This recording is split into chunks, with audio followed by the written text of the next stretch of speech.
Back again. We got a little requested video on this one. It'll be its own thing. You guys get your kits and you want to refinish your stocks, and in any mechanical thing or stuff that's made from different parts, the more you take it apart to the base assemblies, the better the finish work will be. If you paint your car and you don't take the bumpers and the door handles off, you just, spray bomb it, well, you get what you get. These stocks can be kind of a pain in the butt because the Israelis have a fascination with that two-part glue crap.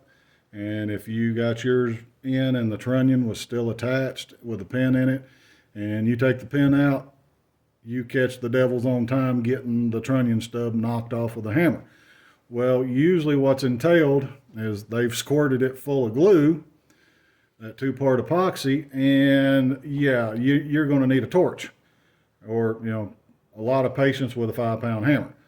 Personally, I like the torch theory. You heat it up, and as soon as that glue gets kind of to the breaking point, you will smell it and actually kind of hear it, because it'll, just give that little hiss, and the glue kind of evaporates, or at least breaks the bond enough for you to knock it off. Well, the same position or same boat with these parts right here on the stocks, because they fill these two tubes on either, or these two pockets on either side of the knuckle, and then they stick the stock in there and set the pin, and yeah, it can be a straight up SOB to get apart. And again, you're going to need a torch. But you got to be kind of careful putting heat on metal parts that you want to keep. So what I do is I use oxyacetylene rig. I guess you can use a propane torch. Don't know. I've never tried. But you need to get it hot enough to where you'll hear that little hiss, and you'll see that steam kind of blow out of the pinhole once you get the pin out, of course. And you do that on both sides, but try not to get this knuckle red ass hot, because I assume it's got some kind of heat treating or something to make it, as hard as it is. And once the glue flashes off or steams off, you can hold the stock like this and just take you a hammer, and on this face, peck it down, and this thing should just work its way right off, and you take it off. All right. Getting these tubes off, they got the same glue under them. So what I tell you is that Dremel tool with a slitting blade, what I do is, of course, get the knuckle off, get this off, and then I take that slitting blade and I rip a line on the surface, scribe a line, and then very carefully going down through there, trying not to dig into the aluminum that's under here, just get all that off there and take a big flat tip screwdriver like that, stick it in the cut, and twist it, and it should pop it loose. If not, it'll break it off in pieces. Same both. And then you can clean off all the glue that's under there with a box cutter and sandblast it, paint it, rock and roll. And of course, you'll need a new tube. Sarco had these for I think 12 or 14 bucks. One guy said he could use some kind of Agri-line or water line or something, and hey, whatever works, man. It's a metric size in there. The outside diameter really doesn't matter, but you do want kind of that thickness on it.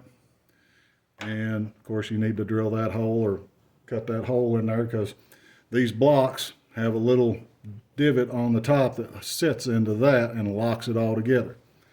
All right. The other question I had was, what's the deal with my stock? Because the guy got him a new tube. He got his stock tore apart and cleaned up. Well, his tube was a lot longer than his old tube.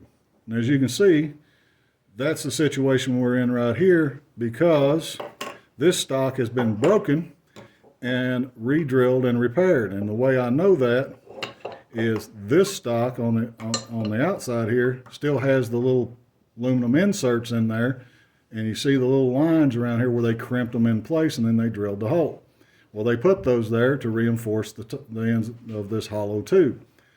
When they recut them, a lot of the times they just leave the holes. They don't, put in new aluminum or whatever, and then they grind this thing down and put a new cheek tube on there. So you may have to take your new tube and shorten it down, and I just use the side of a grinding wheel on my bench grinder and just kind of tweak it down slowly and just keep checking to see where I need to shorten it up to, and use the knuckle to kind of gauge your length, and then you're done. Now, do I advocate using the 2-part epoxy to hold your tube on? Usually don't need it, but if your stock is bent, either one of these tubes are bent slightly, that little divot will go up in here, but then this block will just fall out. And that's when I say put some glue in the hole on this tube, put some glue on the top of this in the concave, and then put it all together. And what I like to do is clamp this in a vise, like that big one over there, and just let it sit overnight and let that glue harden up. And then that way, hopefully there's enough glue there pushing this down that it don't fall out while you're trying to shoot the rifle. Other than that, if that bothers you so much and you can't get that to work, you're probably going to have to get another stock, or you're going to start bending these tubes, which I don't advocate, because then you're going to have problems getting it back in the knuckle.